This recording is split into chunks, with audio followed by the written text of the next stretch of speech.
कि आप बहुत दिनों से इंग्लिश सीखने की कोशिश कर रहे हैं और आपको रिजल्ट नहीं मिल पा रहा है? क्या आप फ्लुएंटली इंग्लिश बोलना चाहते हैं या फिर आप किसी भी इंग्लिश बुक को अच्छे से पढ़कर समझना चाहते हैं? इंग्लिश के रिलेटेड आपकी कोई भी प्रॉब्लम्स हो, हमारे इस चैनल को आप सब्सक्राइब कीजिए, क्योंकि इंग्लिश के सारे प्रॉब्लम का सलूशन आपको हमारे YouTube चैनल के जरिए मिल जाएगा।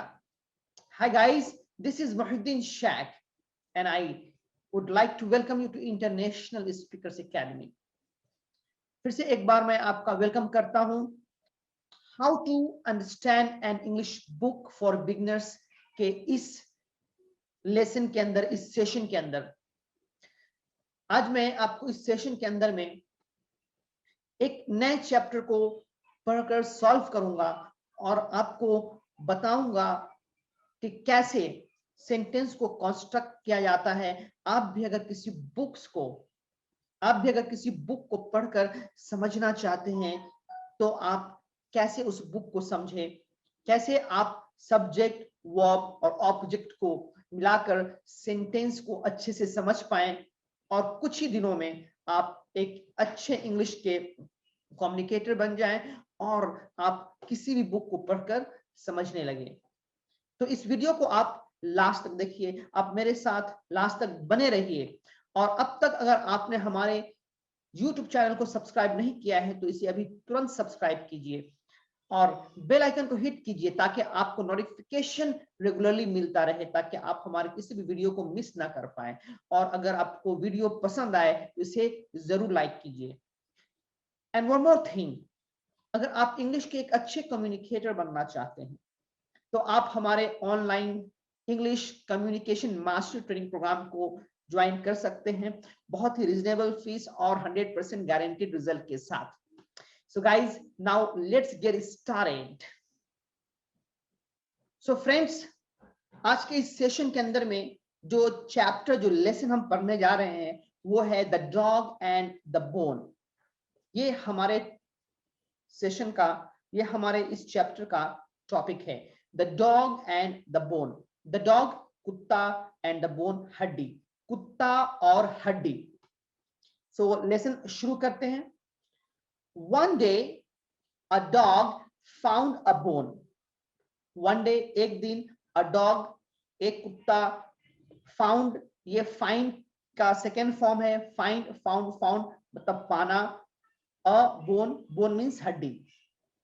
So जैसे मैं आपको समझा चुका हूं कि किसी भी सेंटेंस को समझने के लिए सबसे पहले आपको सेंटेंस के अंदर में सेंटेंस के सब्जेक्ट को समझना पड़ेगा कि सेंटेंस में सब्जेक्ट कौन सा है, उसका वर्ब कौन सा है और ऑब्जेक्ट कौन सा है।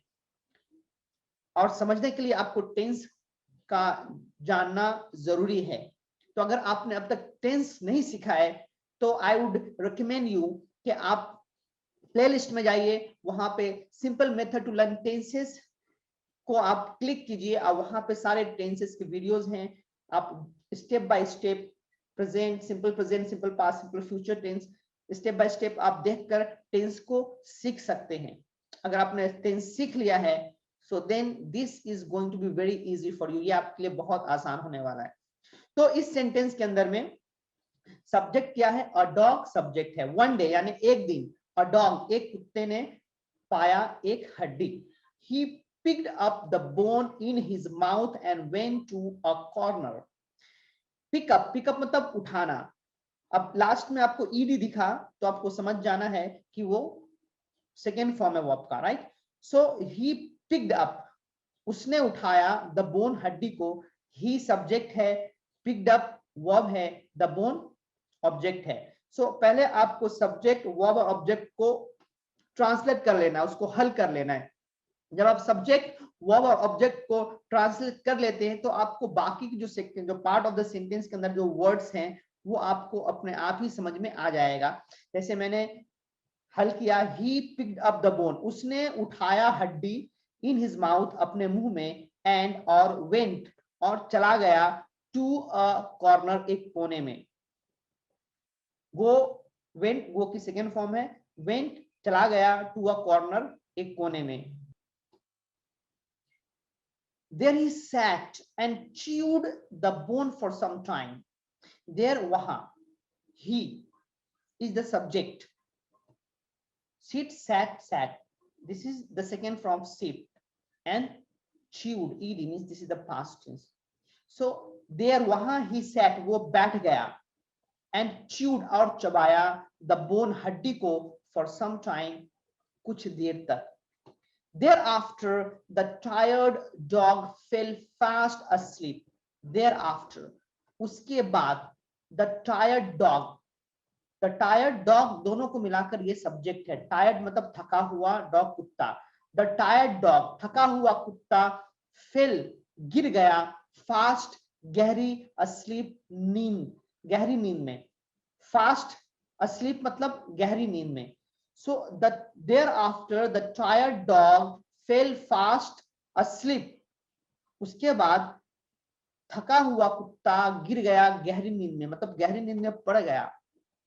When he woke up, woke, this is the past tense. When he woke up, जब वो जागा, he felt thirsty. उसे प्यास लगी. Feel thirsty, प्यास लगना. The second form of feel is felt. So he felt thirsty. Thirsty मतलब प्यासा. So he felt thirsty. उसे प्यास लगी. When he woke up, he felt thirsty. जब वो जागा तो उसे प्यास लगी. So he picked up the bone in his mouth and walked towards the river. So तो he picked up, उसने उठाया the bone, हड्डी को, in his mouth, अपने मुंह में, and walked और चला towards the river, river की तरफ. Towards means की तरफ. Towards the river, river की तरफ. So he picked up the bone in his mouth and walked towards the river. तो उसने हड्डी को अपने मुंह में उठाया और नदी की तरफ चला. At the river, he saw his own reflection in the water. At the river, nadi par, he saw, seen. This is the second form, the past tense. He saw, उसने देखा, his own reflection. His मतलब उसका, own मतलब अपना, reflection परछाई in the water. He saw, उसने देखा, his own अपने परछाई को in the water, पानी में. At the river, he saw his own reflection in the water. नदी पर उसने अपने परछाई को पानी में देखा. He thought that there was another dog with a bone in the river. He thought, think, thought. This is the second form of think. He thought, उसने सोचा, that के there was another dog, कि दूसरा कुत्ता था, with a bone, हड्डी के साथ, in the river, नदी में. उसने सोचा कि वहां दूसरा कुत्ता हड्डी के साथ नदी में था. He wanted to have that bone too. He wanted, वो चाहता था, to have, खाना. आप सीख चुके हैं, have मतलब भी खाना होता है और eat मतलब भी खाना होता है. So to have, खाना. सेंटेंस के बीच में करना, जाना या करने के लिए, जाने के लिए, खाने के लिए, यानी वर्ब के साथ में के लिए या करना ना आए तो उससे वर्ब से पहले हम टू लगाते हैं, राइट. सो ही वांटेड, वो चाहता था, टू हैव, खाना, दैट बोन टू, उस हड्डी को भी, TOO मतलब भी. So he wanted to have that bone too, वो चाहता था खाना उस हड्डी को भी, वो उस हड्डी को भी खाना चाहता था. So he opened his mouth to bark. So चुनांचे या फिर तो, he opened, open ed second form means this is the simple past. He opened, तो उसने खोला, his mouth, अपने मुंह को, to bark, भौंकने के लिए. At once the bone slipped off his mouth and fell into the river. At once, तुरंत, the bone slipped, slipped, फिसलना, तुरंत हड्डी फिसल गया, ऑफ हिज माउथ, उसके मुंह से, OFF ऑफ मतलब से, उसके मुंह से, एंड फेल, और गिर गया. Fall is the first form, fall, fail, fallen. This is the fail is the second form of fall, और गिर गया into the river, नदी में. So at once the bones slipped off his mouth and fell into the river. तुरंत ही हड्डी फिसल गया उसके मुंह से और नदी में गिर गया. Moral, greed leads to grief. Greed मतलब लालच, लीड्स मतलब रहनुमाई करता है या लेकर जाता है, टू ग्रीफ, ग्रीफ मतलब दुख, लालच दुख की तरफ लेकर जाता है. That's the reason we should not fall in the trap of greed. इसलिए हमें लालच के जाल में नहीं फंसना चाहिए.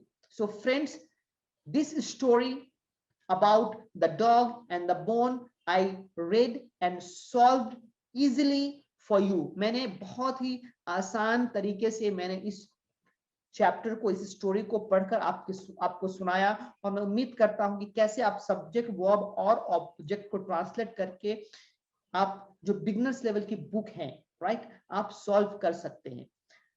पहले भी मैं how to read and understand English book के ऊपर में मैं और भी वीडियोस बना चुका हूं, आप उन वीडियो को भी देखिए, और मैं बनाता रहूंगा. आप जितना देखेंगे, जितना प्रैक्टिस करेंगे, उतना आपके लिए बुक को पढ़कर समझना आसान हो जाएगा. ये बिगिनर्स का सेशन था. मैं बहुत जल्द इंटरमीडिएट और एडवांस लेवल की बुक्स को भी इस तरह कैसे आप हल कर सकते हैं मैं बनाऊंगा. आप वीडियो को देखते रहिए. अब मैं चाहता हूं कि आप दो चीज करें. आप कमेंट बॉक्स में लिखिए कि आपने इस वीडियो से क्या सीखा और आप और क्या सीखना चाहते हैं. अगर आपको कोई प्रॉब्लम है, आप कोई चीज समझ नहीं पा रहे हैं, तो आप कमेंट बॉक्स में लिखिए. मैं आपके लिए डेफिनेटली वीडियो बनाऊंगा, because I am here to serve you. मैं आपके सर्विस में हूं. तो आपको जो कुछ भी सीखना है आप मुझे बताइए. और अगर आप चाहते हैं कि आप हमारे साथ इंग्लिश सीखें, बोलने की प्रैक्टिस करें, इंग्लिश के एक बहुत अच्छे स्पीकर बन पाए, तो आप हमारे online English communication master training program को जरूर अटेंड कीजिए. बिकॉज इस ट्रेनिंग प्रोग्राम को अटेंड करने के बाद आपकी इंग्लिश बिल्कुल चेंज हो जाएगी. You will become an impeccable communicator in English language. So thank you very much for watching this video. I catch you in next video. Take care. Bye bye.